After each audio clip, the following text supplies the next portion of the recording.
Ce programme vous est présenté en partenariat avec Storia Voce, la première web radio dédiée à l'histoire.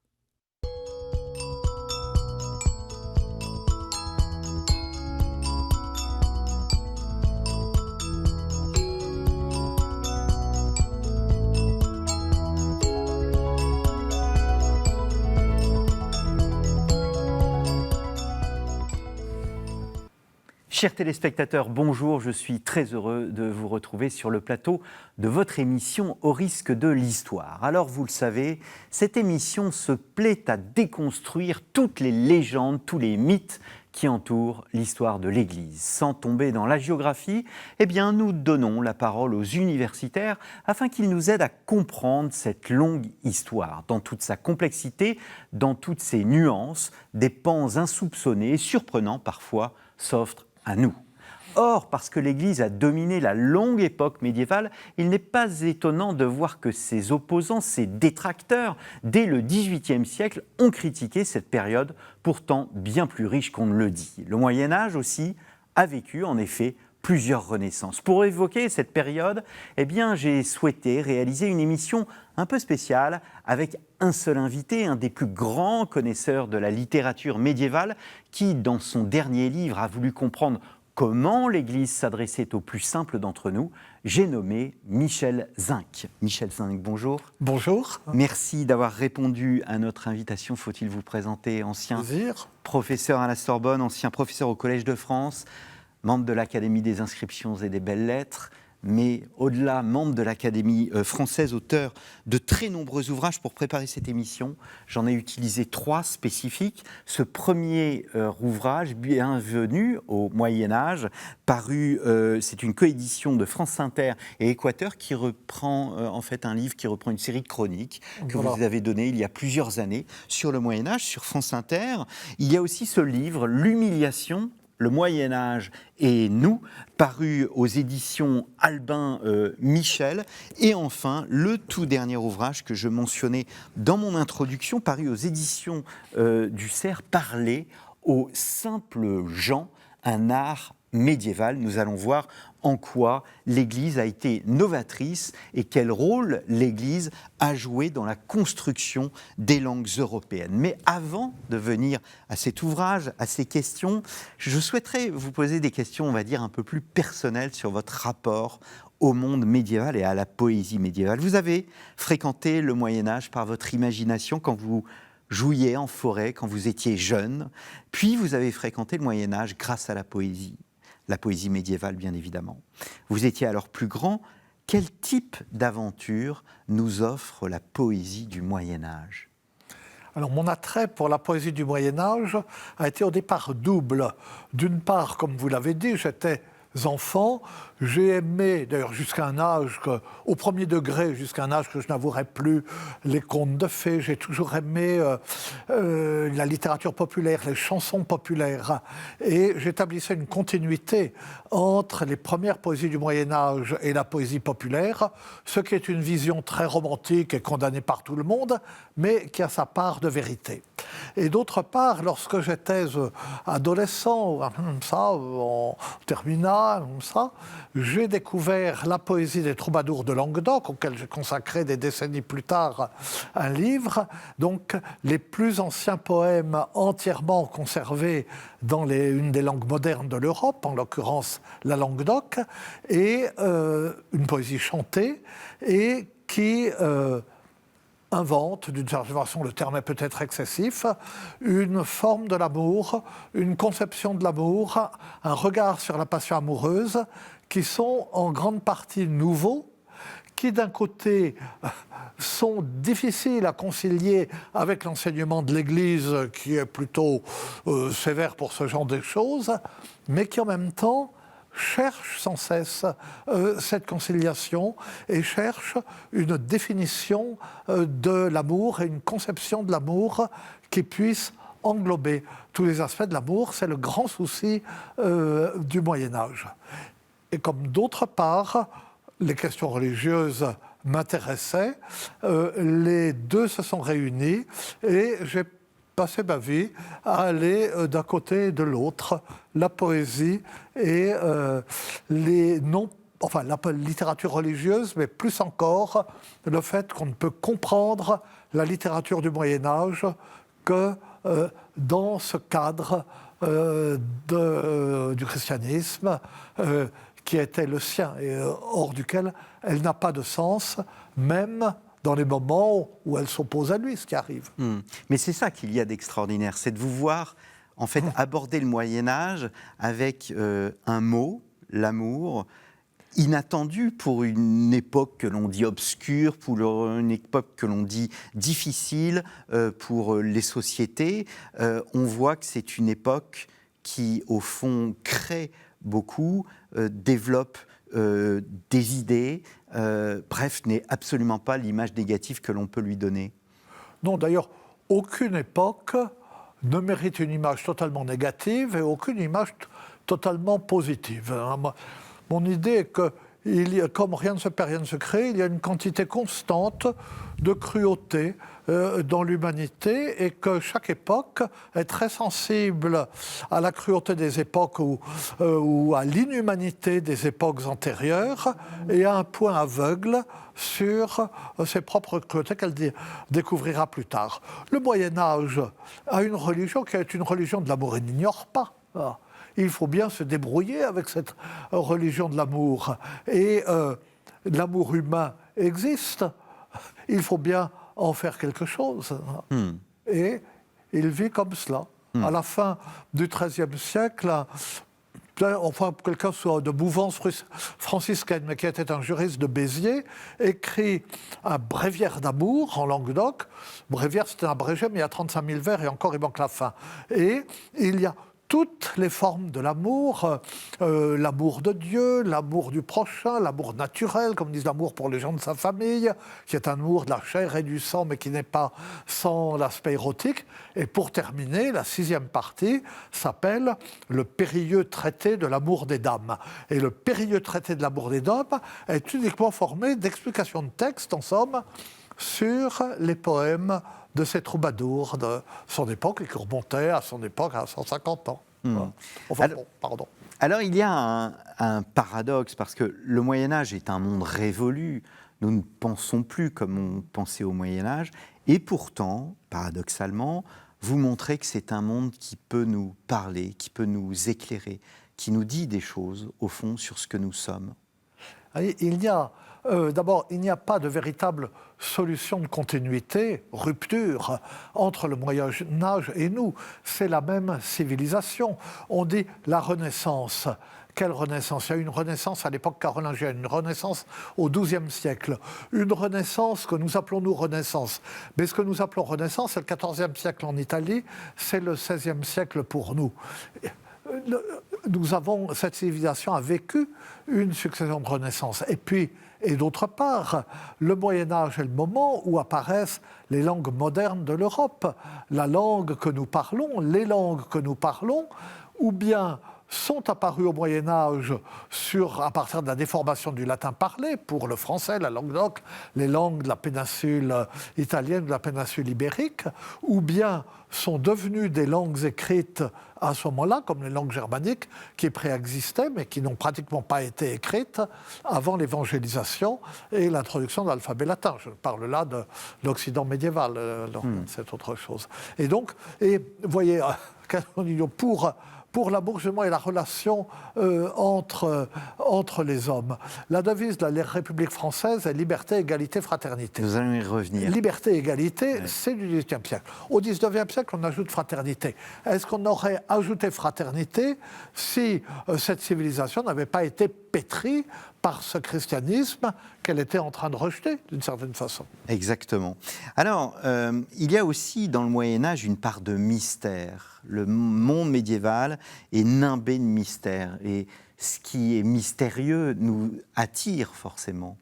Alors oui, vous avez tout à fait raison, d'autant plus que le mystère du Moyen-Âge est particulièrement complexe.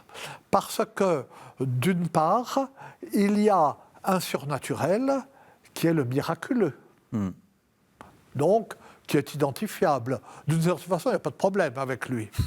Mais il y a aussi un merveilleux qui vient du substrat des mythologies ou des croyances antérieures au christianisme ou autochtones. Tout ce qu'a apporté le monde celtique, les fées, les enchanteurs, tout ce qui alimente l'imagination encore aujourd'hui. Mais, et puis il y a le démoniaque. Comment démêler tout cela ? Ils se posaient des questions, ils avaient du mal. Et d'autant plus que nous connaissons, nous avons le sentiment de connaître les lois de la nature. Donc nous savons très bien quand un phénomène relève des lois de la nature et quand on peut considérer qu'il est surnaturel.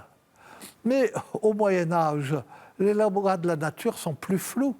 Donc on hésite, on considère que les faits, quelquefois sont des faits comme nous l'entendons, quelquefois ce sont des femmes savantes.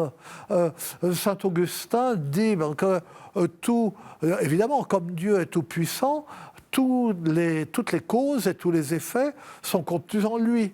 Alors, pour ne pas que nous devenions fous, il a organisé le monde pour que les mêmes causes entraînent toujours les mêmes effets. Mais de temps en temps, libre à lui d'intervenir et d'avoir un effet sans cause, ou une cause qui entrevient. C'est ce que nous appelons un miracle.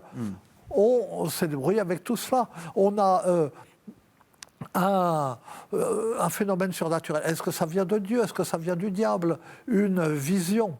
Et tout le monde, on est fasciné par l'histoire du Graal, à juste titre. Ce Graal, probablement d'origine celtique, mais tout de suite utilisé dès sa première mention dans un cadre chrétien. Ce Graal, qui est le vaisseau dans lequel Joseph d'Arimathie, le calice de la dernière scène, quelquefois, est le vaisseau dans lequel Joseph d'Arimathie a recueilli le sang du Christ. Bon. Après, alors, ce Graal, donc il est en Terre Sainte, puis il vient en Angleterre, et puis il arrive jusqu'au temps du roi Arthur. Mais, entre les deux, il y a Merlin. Et la naissance de Merlin, le premier roman qui raconte ça, vers 1200, dit, voilà, le diable était furieux à cause de la rédemption. Tous ces gens qui étaient en enfer et qui lui avaient échappé. Et alors, il a voulu contrer la rédemption. Et il a essayé de faire une contre-incarnation. Et après, une jeune fille très vertueuse qui faisait sa prière tous les soirs, il a fait en sorte qu'un soir, elle oublie de faire sa prière. Du coup, elle est tombée sous l'influence d'un démon incube. Ces démons qui, la nuit, couchent avec les jeunes filles. Tandis que les démons succubes sont des démons féminins. Enfin bref, je n'entre pas dans les détails. Résultat, elle atteint un enfant qui est un enfant du diable. Heureusement, le saint prêtre Blaise est là, juste au moment où l'enfant naît, il le baptise immédiatement. Il le récupère. Et c'est Merlin. La contre-incarnation a raté. Mais tout de même, Merlin, de son père, le démon, a gardé quelque chose d'inquiétant. Il favorise les amours adultères du roi Uther Pendragon, d'où naîtra le roi Arthur. Il rit, il peut avoir un rire de prophète, il devine sur la soit c'est un rire méchant, parce qu'il sait quand elle va mourir. Merlin est bon, avec des limites. Eh bien, on vit dans ce monde merveilleux et inquiétant, sous le regard de Dieu, sous la protection de Dieu, mais avec tout ce qui peut se passer à côté entre-temps. Magnifique évocation du Moyen-Âge. Alors, nous allons nous pencher plus particulièrement sur ce livre, Parler aux simples gens, un art médiéval, paru aux éditions du Cerf. Alors, vous avez anticipé ma question en disant que le mot fraternité, au fond, qui est sur les frontons de nos mairies, eh bien, vient de cette civilisation médiévale. Mais je voudrais prendre l'histoire à rebours. Est-ce à dire qu'à l'époque romaine, on ne parlait pas de fraternité? Je ne crois pas qu'on aurait employé ce mot fraternité dans ce sens de dire que tous les hommes sont frères. Pour nous, tous les hommes sont frères parce qu'ils sont tous enfants de Dieu. L'Antiquité, ou la religion antique, ne voyait pas du tout les choses de cette façon. On n'aurait pas défini les choses de cette façon. C'est vraiment une notion et une exigence que nous devons au christianisme. La réflexion sur la fraternité entre les hommes, sur qui est mon prochain, c'est quelque chose de spécifiquement chrétien. Alors, est-ce qu'on peut dire, en conséquence, que le christianisme a opéré une sorte de révolution des consciences en obligeant l'autorité à avoir le souci des faibles et du simple? Oui, alors l'autorité, non pas l'autorité au sens politique, si on veut. D'ailleurs, le mot autorité, au Moyen-Âge, ne s'emploie qu'en parlant d'une autorité de l'esprit, une autorité intellectuelle ou spirituelle. Pour le pouvoir, on dit potestas, on ne dit pas auctoritas. Oui. Mais cette autorité intellectuelle et spirituelle était obligée de se manifester, ce qui n'était pas le cas avant. Car, enfin, c'est l'idée de départ de mon petit livre, c'est que la religion antique, la religion romaine, donc, était une religion civique. C'est-à-dire qu'on était obligé de sacrifier, enfin d'accomplir les rites de la cité, de faire ce qu'il fallait, mais personne ne vous demandait ce que vous en pensiez. On n'était pas obligé d'y croire, on pouvait voir ça exactement comme on voulait. Simplement, il fallait se conformer aux usages sacrés de la cité pour éviter que les choses tournent mal, que les superstitions, en somme, que la façon, que ce qui portait malheur entraîne des malheurs. Bah. Le christianisme avait, ou le judéo-christianisme, avait cette originalité qu'il exigeait une adhésion personnelle. Pour être chrétien, il faut croire à quelque chose, savoir ce à quoi on croit et le comprendre un petit peu. Le christianisme exige la conversion, on appelle la conversion du cœur. Et le mot conversion au Moyen-Âge ne désigne pas le fait de changer de religion, mais de se tourner vers Dieu. L'évangélisation consistait à enseigner les populations qu'on voulait évangéliser de telle façon qu'elles se tournent vers Dieu et qu'elles puissent recevoir Dieu par les sacrements, dont au Moyen-Âge, dans le christianisme primitif, la théologie n'est pas aussi définie qu'elle le sera à partir du XIe siècle et de la réforme grégorienne, mais enfin, recevoir le baptême, recevoir l'Eucharistie et très vite, ou relativement vite, enfin bon, pouvoir obtenir le pardon par une absolution des péchés, par le sacrement de pénitence. Et donc, il fallait que tout le monde comprenne ça. Sinon, ça ne servait à rien. Les gens ne seraient pas sauvés. Et donc, ces hommes d'Église, ces puissants d'Église, parce que l'Église, en même temps, était puissante, était de plus en plus puissante, avait non seulement un pouvoir spirituel pratiquement absolu, mais un pouvoir temporel non négligeable qui se heurtait aux ambitions temporelles des princes, mais qu'elle défendait bec et ongles. Il fallait bien, d'une certaine façon, qu'elle eût ce pouvoir pour s'étendre, pour évangéliser le monde.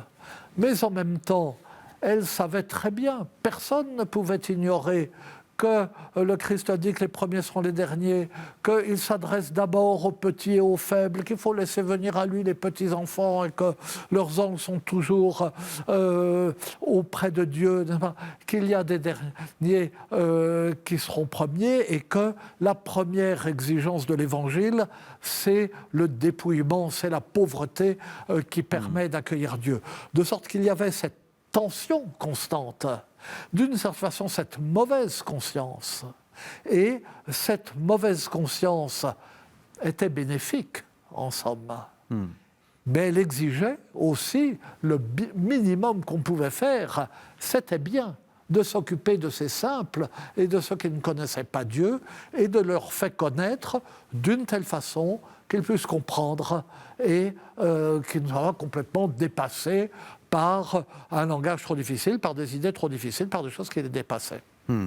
Alors, quand est-ce qu'est apparue cette nécessité vous la datez du début du IXe siècle, ou quand est-ce qu'apparaissent les premiers textes qui obligent, au fond, le prêtre à se tourner vers les saints? Oui, en fait, ça apparaît dès les débuts de l'Église. Du christianisme. Mais à ce moment-là, bon, tout le monde parle latin. Le latin est la langue véhiculaire dans tout l'Empire. Donc on parle latin, mais on voit très bien des efforts dès ce moment-là pour toucher les simples. Par exemple, les vers latins. Bon, en latin classique, les vers reposent sur une alternance des syllabes longues et brèves, la poésie métrique. À mesure que le latin évoluait, dans la langue parlée, on entendait moins ces longueurs. Et les vers étaient faits en comptant le nombre des syllabes, comme en français, des octosyllabes. Et on voit, dès le IVe siècle, saint Ambroise de Milan, le maître de saint Augustin, composer des hymnes qui sont à l'origine de notre liturgie, dont certaines sont encore chantées dans les offices monastiques. Et ces hymnes sont en octosyllabes.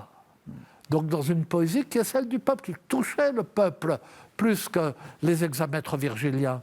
Saint Césaire d'Arles, au VIe siècle, grand intellectuel, moine de Lérins, devient évêque d'Arles, doit s'adresser au peuple, et lui qui écrit un latin magnifique ailleurs, écrit des sermons que nous avons dans un latin qui est un latin très déformé, qui n'est pas du tout le latin cicéronien, qui est le latin de Césoïe. Et puis, à force, le latin parlé ne cessait de se déformer. Ce latin qui était parlé dans l'immense étendue de l'Empire, mais parlé dans chaque région avec l'accent des autochtones du lieu, mêlé d'apports germaniques au moment des invasions, mêlé de résidus des langages autochtones, des langages celtiques, etc. Et ce latin se déformait, comme toute langue évolue. Et à un moment, il évoluait en se fragmentant. Du coup, on ne se comprenait plus d'une région à l'autre, de l'Italie au nord des Gaules, etc. Et puis un moment est venu, et c'est de cela que je parle, où le latin parlé était tellement différent du latin officiel qu'on peut considérer que c'est une nouvelle langue. Et que quand on parlait le bon latin, les paysans ne comprenaient pas, les rustici. Il fallait parler in lingua rustica, dans la langue des paysans. Et on voit, cette séparation ne s'est pas faite d'un coup, mais on voit la progression, on voit d'abord dans les textes des formes de plus en plus bizarres apparaître, on voit des poèmes latins dont on voit très bien qu'ils sont traduits d'une langue qui n'est déjà plus du latin et restituée en latin. Et puis on voit par exemple un concile à Tours en 813, l'année qui précède la mort de Charlemagne, qui dit il faut prêcher justement en langue rustique, gallica ou théotisca, en langue rustique, gauloise ou teutonne. Et il faut prêcher en français ou en allemand, parce que l'empire de Charlemagne, c'était aussi lui-même de langue germanique, s'étendait au-delà du Limès, au-delà du Rhin, et ces gens-là aussi, il fallait les évangéliser et parler leur langue. Et à ce moment-là, ces conciles rappellent qu'il faut faire l'effort, parce que c'était un effort pour ces clercs dont la langue était le latin, qui parlaient, qui lisaient le latin, qui avaient du mal à parler dans ces langues dont ils se méfiaient, ces langues qu'ils méprisaient. C'était les pauvres, c'était les illettrés qui parlaient ça charriait toutes sortes de superstitions, de croyances justement bizarres. C'était une menace, ces langues. Eh bien quand même, si on voulait sauver le peuple de Dieu, eh bien, il fallait que le peuple de Dieu comprenne qu'il était le peuple de Dieu. Et il fallait leur parler, et tout est parti de là. Et avec cette conséquence qui dépasse le cadre strictement religieux, c'est que, du coup, ces clercs se sont obligés à écrire cette langue très vite, et que, du coup, ces langues sont devenues très vite des langues de culture écrite, ont des langues littéraires, beaucoup plus vite que dans d'autres parties du monde où on voit une langue savante, qui est souvent une langue sacrée, rester la seule langue de l'écrit pendant des siècles, quelquefois plus encore, tandis que les langues dialectales restent un statut de langue orale, d'usage quotidien, de langue de communication, mais ne deviennent pas des langues littéraires. Le développement culturel foudroyant, peut-on dire, qu'a connu l'Europe au Moyen-Âge, tient à cela. Au développement de ces langues et au fait de s'adresser aux les clercs se sont sentis obligés de mettre leur savoir, leur capacité de lire et d'écrire, sinon on ne les aurait pas, ces textes, au service de ces langues nouvelles pour ces raisons d'évangélisation. Alors, je voudrais que nous nous arrêtions un peu sur ces simples gens. Qui sont ces simples gens ? Est-ce que l'expression de simples gens possède une connotation péjorative ? Est-ce que le simple est sot ? Est-ce qu'il est bête ? Alors, le mot simple lui-même peut en effet avoir des connotations soit négatives, soit positives. Le simple est ignorant, le simple est un pauvre, le simple peut être simple, le simple bête, il peut être simplet. Bon. Et ça, on le trouve dans les textes et on les trouve dans la partie de la littérature qui se moque éventuellement des simples. Là. Mais il y a aussi les simples qui ont des manières. Voilà. On sait très bien que la simplicité est une vertu évangélique, qu'il ne faut surtout pas être double. La simplicité biblique. La simplicité biblique. Et que, on sait très bien, alors là c'est une question qui nous entraînerait trop loin, que l'écriture sainte est écrite d'une façon simple, justement, et qui ne correspond pas aux subtilités et à la science de la littérature profane de l'Antiquité. Mais en même temps, Saint Jérôme essaye de montrer qu'elle vaut autant. Enfin, c'est autre chose. Mais l'expression « les simples gens » est toujours employée de façon positive, parce qu'elle est toujours employée dans un contexte religieux. Quand on dit les simples gens, oui, ce sont des gens généralement pauvres, des gens qui n'ont pas d'éducation, des gens qui ne savent pas le latin, mais ce sont ceux-là dont il faut s'occuper et ceux-là qui ont leur forme propre de sainteté. De même que lorsque on passe en revue, comme c'est un genre littéraire même au Moyen-Âge, on passe en revue les états du monde, les prélats, les moines, les chevaliers, les princes, etc., les marchands, eh bien, les seuls qu'on regarde de façon favorable, ce sont les paysans. Et quand on passe en revue cet état du monde dans des textes moraux, généralement souvent écrits par des évêques ou de grands théologiens, etc., eh bien on vous dit, non, chaque État a son danger. On peut individuellement se sauver, mais en gros, les prélats sont cupides, les prêtres sont simoniaques, les moines sont luxurieux, les chevaliers sont violents, les marchands sont voleurs, mais les paysans en eux-mêmes, ils peuvent se damner individuellement, mais enfin, leur état les voue au salut, car ils nourrissent le peuple de Dieu. Et ils ont cette simplicité. Mais ça, on le trouve partout et on ne peut pas l'oublier. De même que Donc simplicité des manières, simplicité morale, simplicité de l'état social au fond. Est-ce qu'il ne faut, si je vous comprends bien, il ne faut pas confondre le simple et le vilain ? Non. Alors, le vilain, c'est le paysan. Villanus, celui qui habite à la campagne. Dans la littérature, très souvent, on se moque du vilain, mais le vilain dont on se moque est très souvent dans des poèmes, d'ailleurs souvent pas convenables, ou dans les fabliaux encore moins convenables, etc. C'est souvent le riche vilain. Le riche vilain, alors bon, qu'un seigneur soit riche, c'est normal, qu'un vilain soit riche, bon.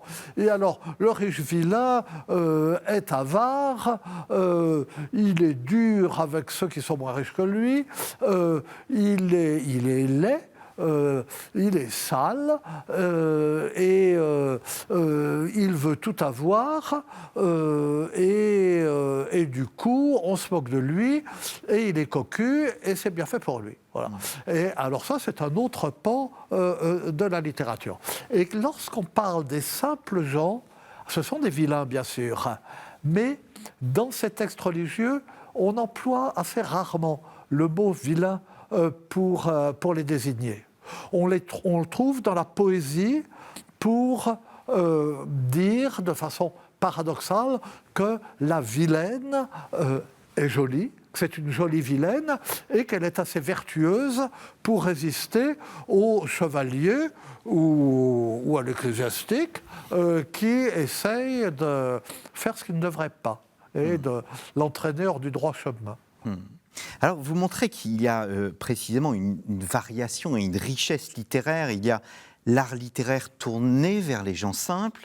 Il y a une littérature qui développe l'idée que la simplicité l'emporte sur les habiles. Et il y a une littérature qui se plaît à reproduire aussi le langage des simples, à imiter en fait le simple. Le simple devient une sorte de fil rouge de cet ensemble littéraire et de cette variation littéraire. Oui, vous avez tout à fait raison, mais on peut imiter le langage des simples dans des intentions différentes.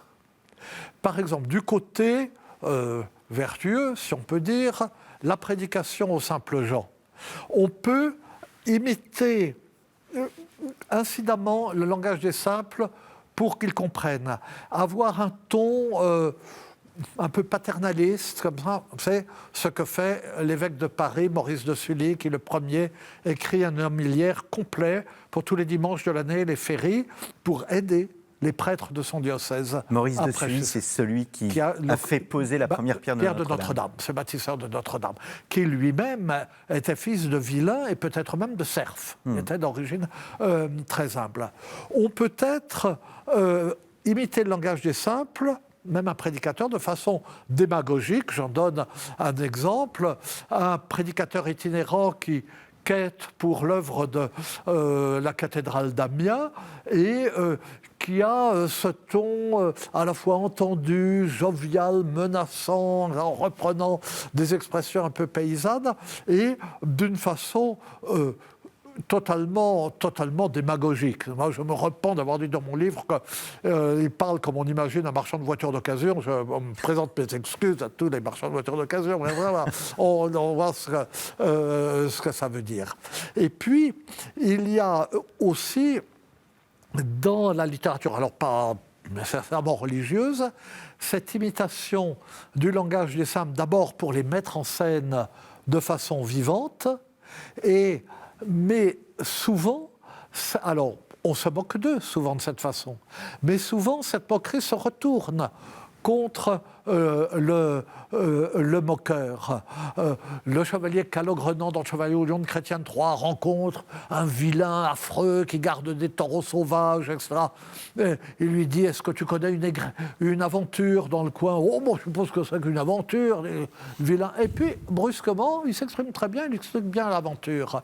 Aucassin, dans la forêt, recherche sa Nicolette, etc. Il tombe sur un malheureux paysan qui a perdu un de ses bœufs, Roger, le meilleur de sa charrue. Mais ce n'est pas un de ses bœufs, c'est le bœuf du propriétaire. Lui, c'est un ouvrier agricole, donc il va lui arriver des catastrophes s'il ne retrouve pas son bœuf. Et on le voit parler comme ça, de cette façon, et engueuler, il n'y a pas d'autre mot, Aucassin, dont il a très bien vu que c'était le fils du comte. Parce qu'Aucassin n'ose pas dire qu'il pleure pour la disparition de Nicolette, il dit qu'il pleure parce qu'il a perdu son lévrier blanc.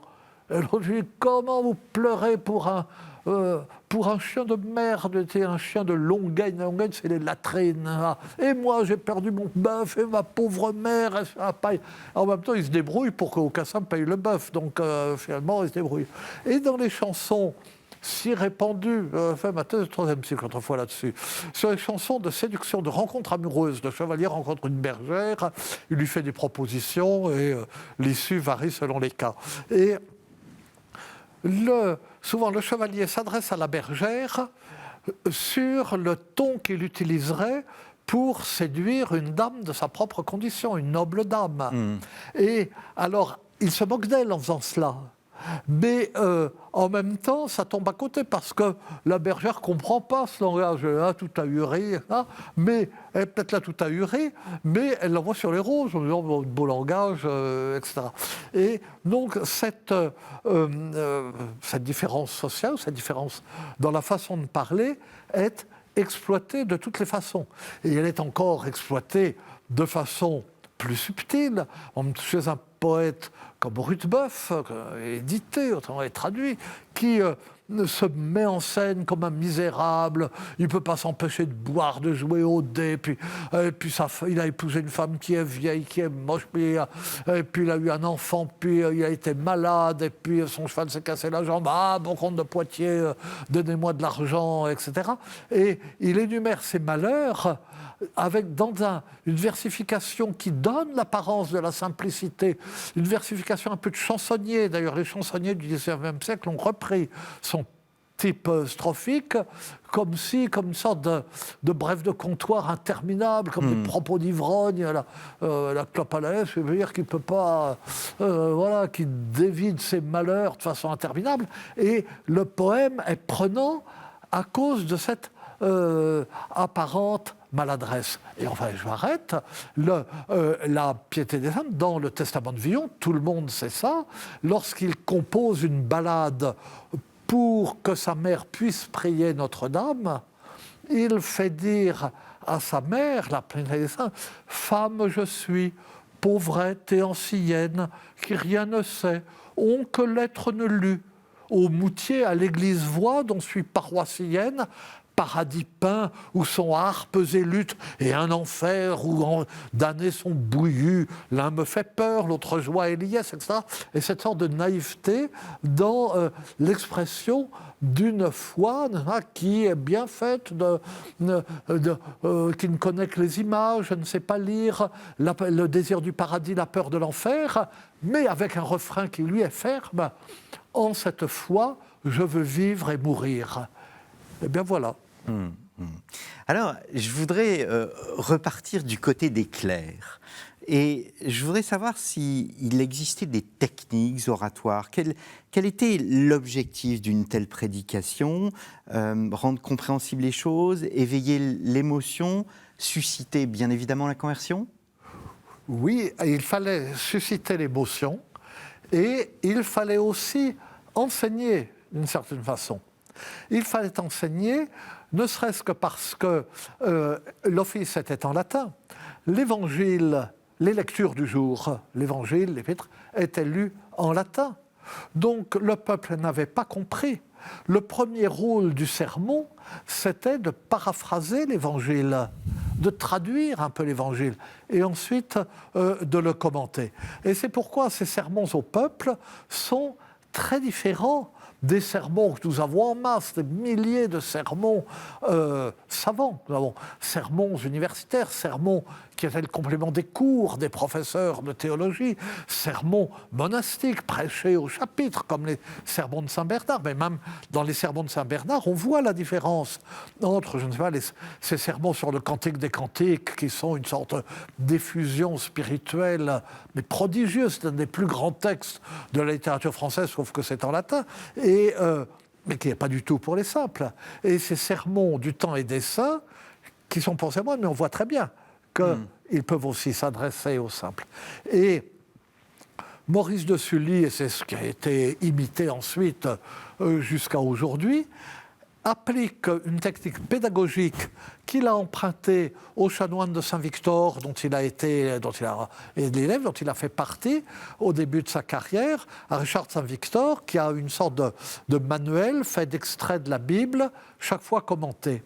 Et il reprend, en simplifiant, une méthode qui était la méthode de l'exégèse depuis Origène, depuis les pères de l'Église, et qui était appliquée de la façon la plus savante possible, qui est, pour chaque passage de l'Écriture, de dégager 4 sens. Un sens littéral ou historique, qu'est-ce que ça voulait dire dans le contexte du temps ? Un sens allégorique ou spirituel, un sens tropologique ou moral, à partir de ce sens spirituel, que devons-nous en tirer pour notre vie de chrétien? Est-ce que nous devons faire? Et enfin, pas tout qu'au jour, un sens eschatologique.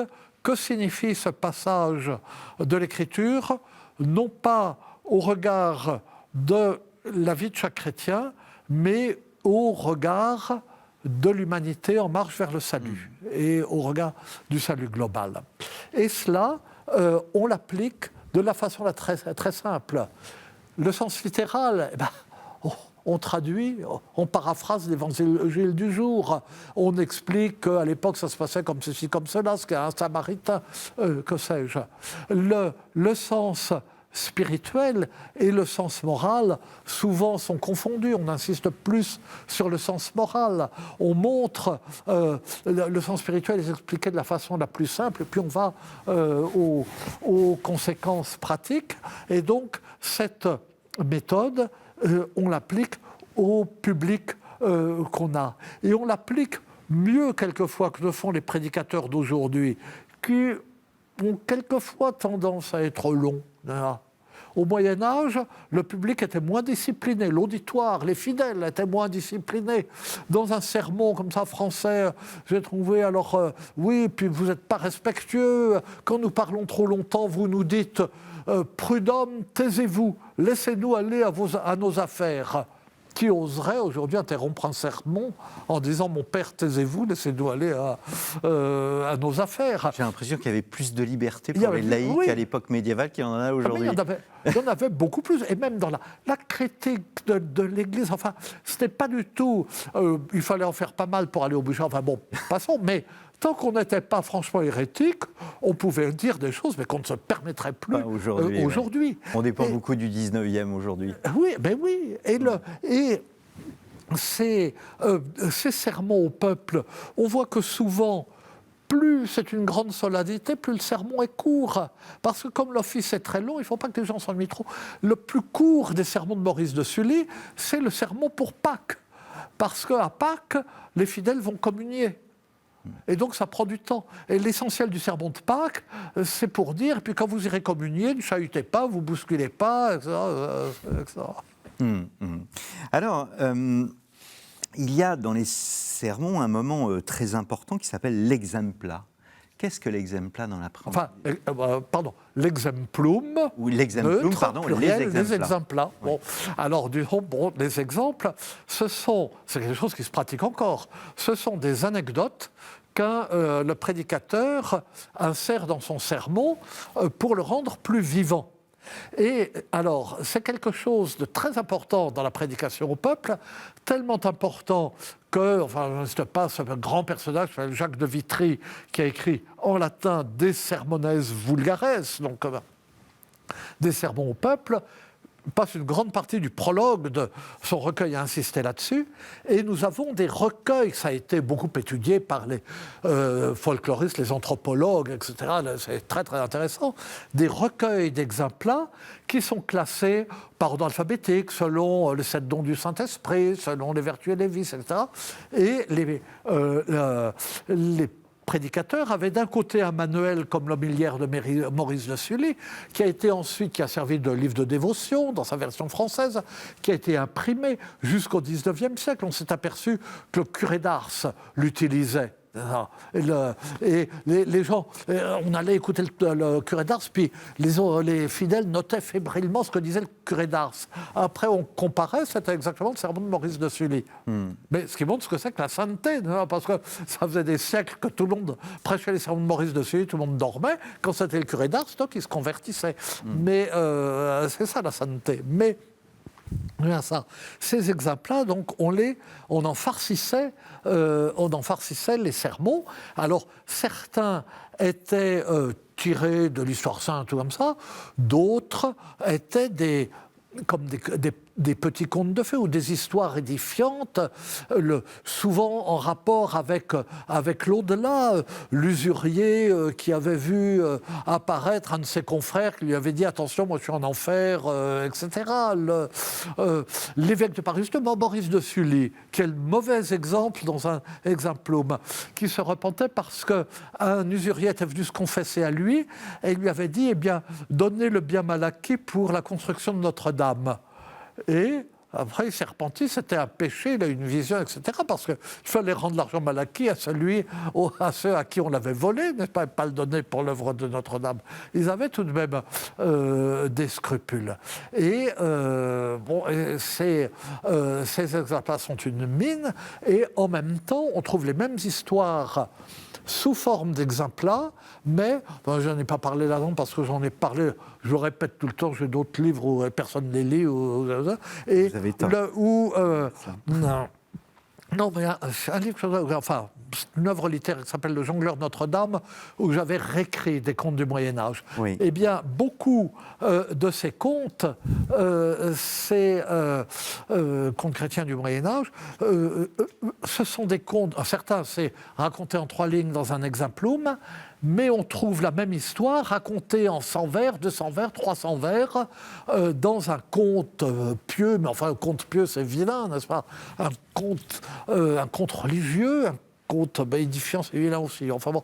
Et souvent, ces contes sont même littérairement, poétiquement, des chefs-d'œuvre.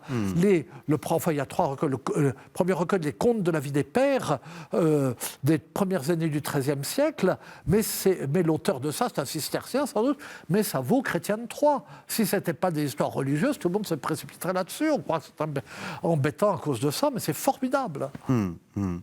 Alors, on arrive peu à peu au terme de cette émission, Michel Zinc. Je souhaiterais revenir sur cette idée des langues vernaculaires, parce que, au fond, ce que vous nous dites, c'est que l'évangélisation, l'Église, donc, par amour de la transmission, du dépôt de la foi, au fond, a accéléré le développement des langues en Europe. Voilà. Ne soyons pas... Enfin, par amour, globalement, effectivement. Le Saint-Père aurait dit... Par charité, en fait, par la vertu de charité. Par charité, mais par devoir. Par devoir, il fallait bien sauver. Et effectivement, c'est... et voyez, le plus ancien texte conservé en français, on le sait, sont les Sermons de Strasbourg, c'est pour des raisons politiques. Mais sinon, les premiers textes que nous avons, c'est un brouillon de sermons. On voit très bien que le prédicateur avait du mal à écrire en français. Il a écrit son bout de sermon.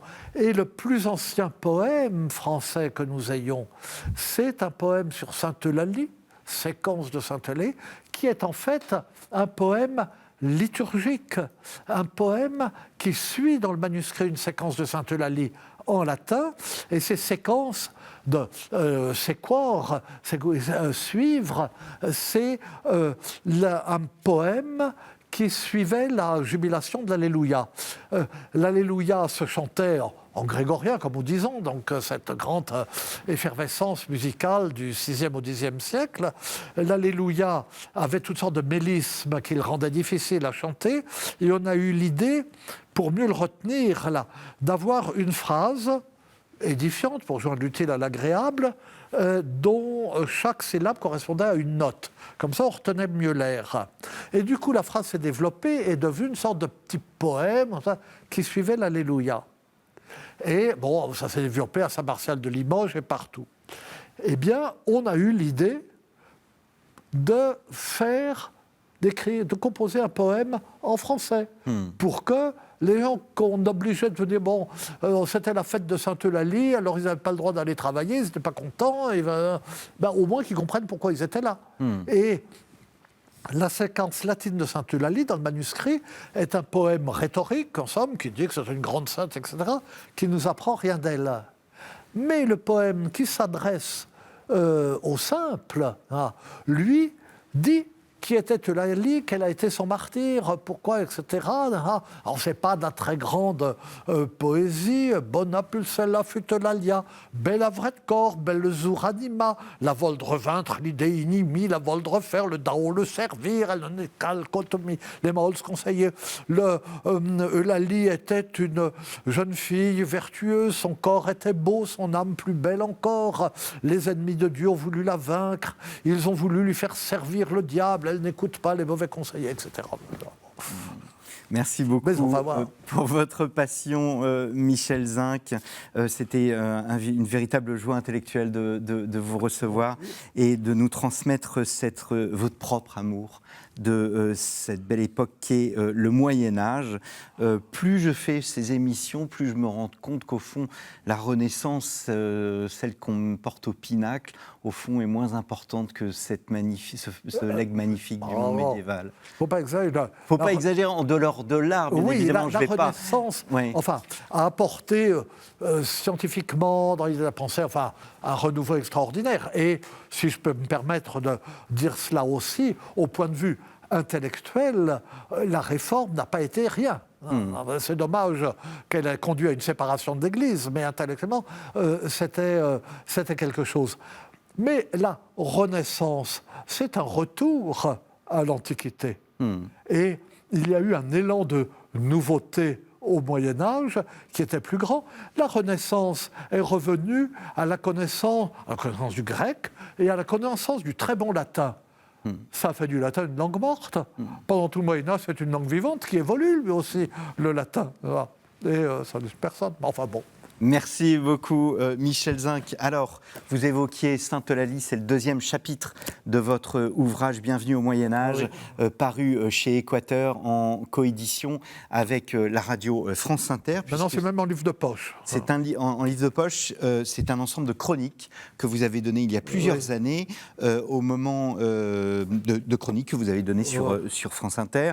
L'humiliation, le Moyen-Âge et nous. J'aurais souhaité m'arrêter sur cet ouvrage plus longuement, où vous montrez l'importance de l'humilité, l'humilié qu'est le Christ. Et pourtant, il y a ce paradoxe que quand on est petit qu'on devient grand, c'est quand on est humilié qu'on qu'on est nous-mêmes sauvés, alors que nous avons peur de l'humiliation. Parler aux simples gens, un art médiéval paru aux éditions du Cerf, donc un livre auquel nous avons consacré cette émission qui est votre tout dernier ouvrage. Il y a énormément de choses dont j'aurais souhaité parler. Le Moyen-Âge savait rire aussi. Vous évoquez cette histoire, le paix au vilain. Je ne vais pas raconter le paix au vilain parce que nous n'avons pas le temps. Mais c'est encore ce qu'il y a de plus innocent dans C'est ce qu'il y a de plus innocent, mais c'est très marrant. Lisez ce livre, Parler aux simples gens, un art médiéval, paru aux éditions de Cerf. Il me reste à vous remercier, à vous renvoyer sur KTO TV, dans nos archives pour toutes nos autres émissions. Nous avons évoqué la réforme grégorienne. Nous avons plusieurs émissions sur la réforme grégorienne. Rendez-vous aussi sur notre site partenaire storiavoce.com où vous retrouverez plus de 500 émissions sur l'histoire. Et je vous donne rendez-vous dans 2 semaines pour un nouveau numéro de votre émission Au risque de l'histoire.